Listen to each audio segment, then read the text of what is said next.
Welcome বন্ধুরা। Surplus শিক্ষক transfer খুব শীঘ্রই শুরু হতে চলেছে। এ নিয়ে আজকে শিক্ষা দপ্তর থেকে একটি গুরুত্বপূর্ণ নোটিফিকেশান জারি করা হয়েছে।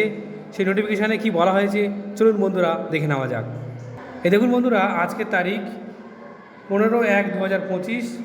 পরিষ্কার বলা হয়েছে nationalisation of government school teacher, যেখানে পরিষ্কার বলা হচ্ছে এর জন্য কিন্তু একটা পোর্টাল খোলা হচ্ছে এবং খুব শীঘ্রই এই পোর্টাল কার্যকরী হবে।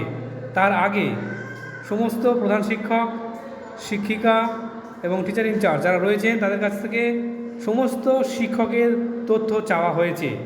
বলা হচ্ছে a portal has been development for this purpose, এই জন্যই তৈরি করা হচ্ছে। You are therefore requested to enter posting details in all the teachers posted in your school within 20/1/2025, অর্থাৎ 20/1/2025 মধ্যে যত শিক্ষক, শিক্ষিকা বা শিক্ষাকর্মী নিযুক্ত হয়েছেন আপনাদের স্কুলে তাদের রিপোর্ট পাঠাতে হবে। এই দেখুন, you are also requested to inform all the teachers posted in your school to submit their medical details with proper supporting document. সবার কিন্তু মেডিকেল ডকুমেন্ট অবশ্যই জমা করতে হবে যারা নিযুক্ত হয়েছেন 20/1/2025 মধ্যে।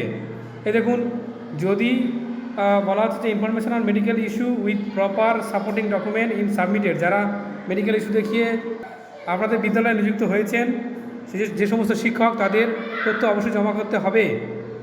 এই দেখুন, পরিষ্কার বলা হচ্ছে you are requested to inform all regular teachers posted in your institution and send compliance report by 17/1/2025